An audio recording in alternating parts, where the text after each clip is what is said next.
What's up everybody, Tom here with another video. In today's video, we're discussing the latest stock market news, including where we're at with US stimulus right now, what that means for the stock market moving forward, and of course what that means for other asset classes.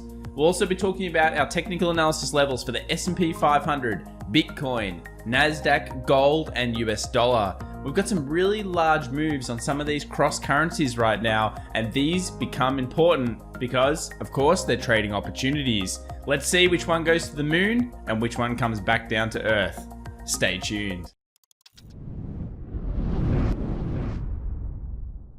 So as we like to do on this channel together, let's take a look at what's happening in the markets over the last 24 hours.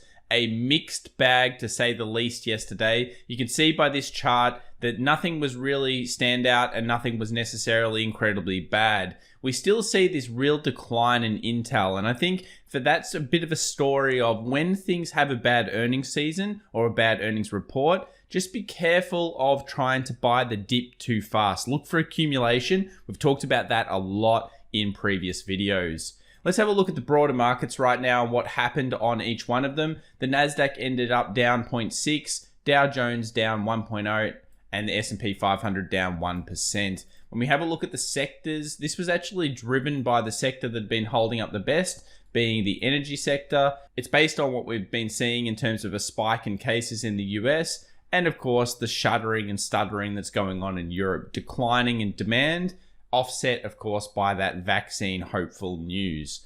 No real notables, I think, in terms of sectors, other than I'm still looking at XLY in terms of consumer discretionary moving forward with stimulus plans, and energy still is very low compared to where it was. Talking about what's going on right now, so we move past some of the things in the US election, now we move to what's going on with the stimulus and what's going on with, of course, America getting back on track. And at this stage, it looks like there's still an impasse between the Democrats and the Republicans on getting a deal done. Some believe it's too expensive, some believe it's not enough, etc. So hopefully they can come to some kind of conclusion, but you would hope that this is going to be earlier than later. Remember, if they don't get it done before Thanksgiving or before Christmas and it goes and drags into January next year, this is going to have a real impact on the markets. The markets aren't looking to the Federal Reserve anymore. They're, of course, looking to really Congress and further stimulus from the government.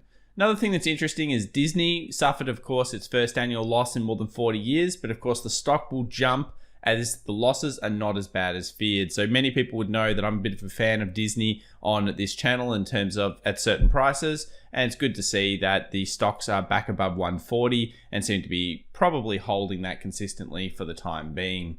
When we have a look around CBOE put call ratios, we've just got here November 11th, but I just want to really point out again, 1.9 reading for the S&P 500 put call ratios. Whenever you have put call ratios still relatively high like this, it's very difficult for the market to truly sell off. And that's just because us, the retail traders, we're literally saying we believe the market's going down. When we don't believe it's happening, it often does. Remember, it's a bit of a contrarian indicator, and it's one of those ones that you should put on your charts and should have on your charts.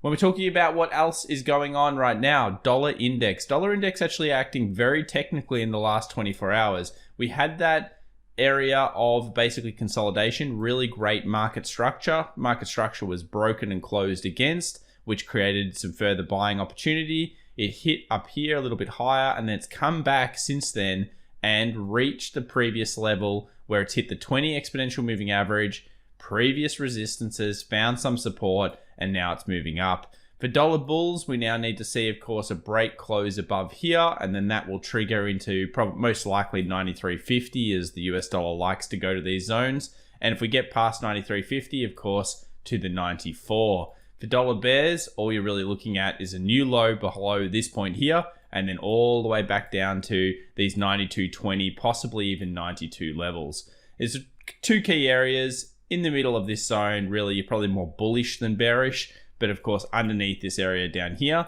you become more bearish than bullish. It's the standard price action plays we've seen play out many, many times. Volatility index continues to try to hold this 25 level. This level, guys, has been crazy, hasn't it? We did actually have a daily close yesterday underneath the 25 zone. But But we have now seen a spike back up, and it almost got to 28 yesterday with the volatility index, as we saw some declines in the indices we'll be taking a look at in just a few moments. But yeah, this 25 level remains the zone where I think anything can happen, and we could see a spike like we saw previously at any point in time. Remember, volatility is still in the air because there are still so many uncertainties around the markets right now. Just always be careful, and always remember, if you're trading on smaller time frames, the best way to do it is by having some form of stop loss in. As we saw, of course, volatility return back into the market. That has led to gold having some kind of recovery. This 1850 area, we've talked about this being just an incredible level of support due to the previous support over here. But I just want to highlight this again. Remember, last time, what was the signal for buying pressure? Double bottom. What could be the signal this time for buying pressure? Double bottom. If you're a gold bull, it becomes very clear that you need to be paying attention to this 1888 area where we had the previous peak, and this could now be forming very much so a double bottom. So one of my favorite indicators to bring on here would be the MT4 MACD, which you can do here on Trading View, and you can just select that and you'll notice that it's got these two humps here. Then now, depending on what time frame you're looking at this particular pattern on, you are going to see divergence. Now remember, I like indicators and I like using these types of ones, but you are always going to see some form of divergence. There's a few things that go into double bottoms that make them stronger or better, and we'll go through that probably in one of our live sessions. So if you're interested, join us on Mondays live before the bell or every single week to talk about these types of setups a little bit more. But double bottom does seem prevalent at this point in gold. Looking for, of course, a break and close above this level, probably hits maybe like a 1900, comes back down, tests this previous peak, and then continues to increase. That would be the movement for the bulls here on gold. Now, the bearish side is really just a body close underneath this 1860, maybe this 1858 level. That's going to signal really further selling, and that's because what we're really going to have there is we're going to have a peak, we're going to have a trough, we're going to have a lower peak, and then of course we would be having a lower trough. And this is a significant change of trend here, and then that is also going to most likely break the 1850, and we've talked about this in previous videos. What does that lead to? 1800 and 1750. Gold would be incredibly bearish if it gets through this zone. So bulls, hold on. This level has become super important to you, and it's worthwhile, of course, looking at and making your own decisions on the charts. On to silver. What have we got going on here? Well, we do have a bit of bullish intention still on silver. As per our speculation kind of on Monday, we really felt that silver is a hybrid between copper and gold, and therefore it's performing a little bit better right now because the market is generally holding pretty strong. Always just look at silver and just make sure that it is continuing to kind of make a series of higher highs and higher lows. It did have that big weak day on Monday, but really it all comes down to your thought process over the longer term here. If you're trading it, it's a totally different thing than investing in it. Remember, last crisis, silver went very, very high. Is this just the beginning for silver with the normal pullback? Definitely some potential if that's what it is. It moved very, very quickly, so it deserves to have this cool off. US oil still continuing to come down a little bit. We talked about that being the expectation yesterday. If we think about the distance that it previously came back after the move, remember the move was the same distance last time. So we basically had this move down, which is what our expectation is, and we had the same moves up. Now, if that's our expectation, it should be starting to find bullish pressure right here. Will oil do so? We don't know, but look at the smaller time frames, look for the standard accumulation on the smaller time frames, lightning bolts, hammers, engulfing candles, all of those types of things if you're looking at getting long, because oil certainly did break out and close above the 41.25, but the daily is the ominous sign. So the daily is literally a shooting star right now, and you need this to turn around pretty much today, tomorrow. Otherwise, oil could go back into the trap, and this may have just been a fake out after all. So let's now talk about some of these indices. We'll start with the Nasdaq here, one of everyone's favorites. And the Nasdaq, we've talked about this 11.6 zone being such a great buy area. We then saw a bullish engulfing close. So the bullish engulfing close ended at about 11.901. and it came off this 20 exponential moving average here on the futures contract. So quite a good level, very, very important. Another thing I just want to bring up here is we have not had a body close above this 12,155 or 150 zone. So just remember, no body close is currently above that since last time. And that is significant when it comes to doing your daily analysis. Let's go down to the smaller timeframes now and have a look at the 4 hour and then the other timeframes like 1 hour, etc. 4 hour, bit of a wicks coming off this area. We did almost reach 12,000, sold off just before that. And I think we're still in the middle of really nowhere land here on the Nasdaq when we compare it to things like the S&P 500 and Dow. If we take a look at the Dow daily, big strong move, little bit of a pullback, but it's found support twice on this previous resistance, 1 time, 2 times. And when we go into the smaller time frames, such as the 4 hour, you'll notice currently it looks a little bit like a bullish hammer. Now, if that continues this way and it continues to basically hold this level, that could be significant. But this is the first time now the Dow has closed below the 20 exponential moving average. Last time it did find some support here. It did find a little bit here, but it wasn't really a 1-2. What we prefer is throughout this trend, it should have come down one more time. That would have made our 1, our 2, and then of course, when the third one came down over here, it would have been strong enough for us to say, okay, we want to buy this long based on the previous patterns, based on the previous knowledge of the fact that it pulled back once and twice and respected the zone both those times. For now, it's just really trying to bounce off this 28,800 area. And if it breaks through the 29.6, really what that is like a double bottom inside of the trend. So if that was to occur, do we think 30,000 would even hold it? I would consider that the level basically getting smashed. So 30,000 would be easily cleared because of the nature of the wind up coming into the event. Dow worthwhile watching, but as usual, it's all about the S&P 500 from the best technical analysis levels. S&P 500, similar to the Dow, came back down to this 35.20 area. It then bounced off it. It's bouncing off it right now. But notably here, we held the 20 a few times. Notice this. We held the 20 over here on the 4 hour. We held the 20 over here.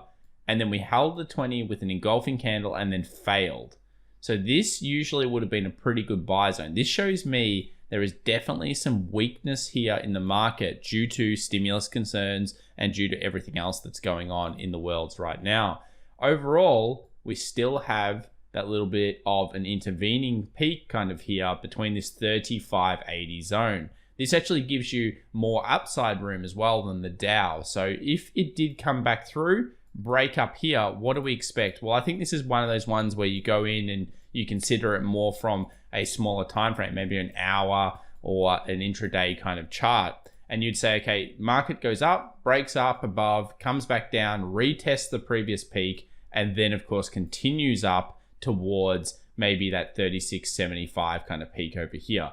This would be a fairly strong bullish setup. But for the bears, you really just want this 35.20 to be broken and closed below. Closing below that is going to be significant because every time there's buying pressure here and you see these wicks, what do we know? Many retail traders will have stop losses underneath this zone. If we then breach that level, what is the tendency for people to do? They move their stops down. They continuously follow it through. So just think of the price action here is very, very important to the level, and therefore 35.20 would be one of the key areas that I'd be looking at in the charts to the short side right now in the S&P. Let's talk about the rocket ship though, Bitcoin. Bitcoin has been all the rage the last couple of weeks. We saw that initial break from 12,000. We've been talking about the bullish intention since 10,000 now, quite a few weeks ago, and we trapped it yesterday with the idea that when it broke through and closed above, which it did so here, that we would be looking at bullish intentions for Bitcoin. And as of the time of this recording, we're at 16,335 right now. A very nice bullish move. Where do we expect Bitcoin to get to? Well, at this stage, I kind of trapped it this way. So I guess my expectation would be something like this from Bitcoin. And therefore, this is calling quite a lot. You'd be looking at basically a 17,000 move. I guess at this point, it makes sense. Bitcoin likes to stop at psychological numbers. 16.5, 17K. Just before those levels, it has a tendency of stopping, just like just before 16K it stopped. And this is the nature of retail traders' sentiment, going for the round number, and the whales that trade Bitcoin knowing that basic stat of everybody has their orders at those levels. We've pretty much seen a really good buy zone here from Bitcoin traders, but as I always say, I'm cautious of this move. And I'm cautious of this move. If I'm a trader, I have stop losses and therefore I have a plan. But if I'm an investor, do we think it's sustainable to hold these levels right now after such a big move? History would tell us that when Bitcoin goes on these big runs, it has big blow-off events. So just always be very, very careful of that. Let's just quickly take a look at how many times this 50 exponential moving average on the 4-hour has been respected as well. Look at this. Amazing 4-hour respect. So again, if we ever see it come back down, let's say the market went up more here, and then the 50 came up with it, and then it came back down, it tested these previous resistances, and there was a 50 there, would that be a strong buy? I would argue it probably would be, because it's the reoccurring moving average we've seen support so many times at a great point of role reversal. Always consider those types of things in the market whenever possible. So hopefully you enjoyed this video today. If you did, please remember to subscribe and of course hit that like button. Great support from the community right now. We've had amazing live streams. We've hit all-time records this week, which is just phenomenal. And I want to thank each and every one of you for supporting us. Make as much money as humanly possible, and we'll see you in the next video. Bye for now.